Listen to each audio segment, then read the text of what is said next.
Hello, I'm David Chaston with 90 at 9, brought to you by interest.co.nz. This week at everything you need to know in 90 seconds to 9 o'clock.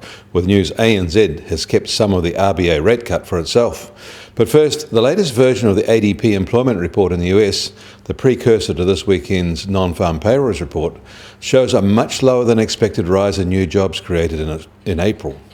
They're up 156,000, but well below the 195,000 gain expected. Almost all the rise was from the stronger services sector.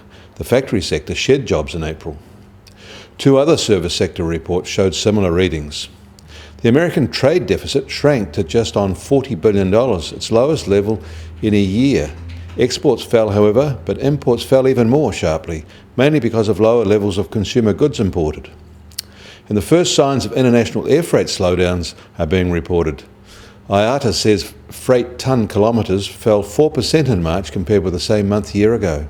And in the US, April orders for large trucks fell sharply. The ECB has announced that it will no longer produce any more €500 banknotes because of its role in facilitating illegal activity. Each is worth 830 New Zealand dollars, and $1 million worth weighs just 2 kilos, easily held in a small bag. It is known in some quarters as the Bin Laden banknote.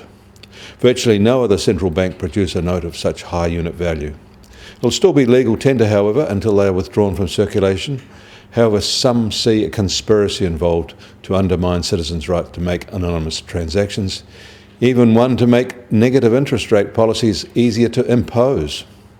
The growth in paper money issued recently seems curiously out of step with the fast switch by most people to use electronic transactions. Is a trend even evident in New Zealand. Our growth in $50 and $100 notes is 3 times the growth of our real economy.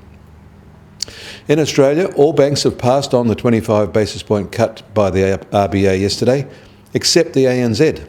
They've kept 6 basis points for themselves because of higher funding costs.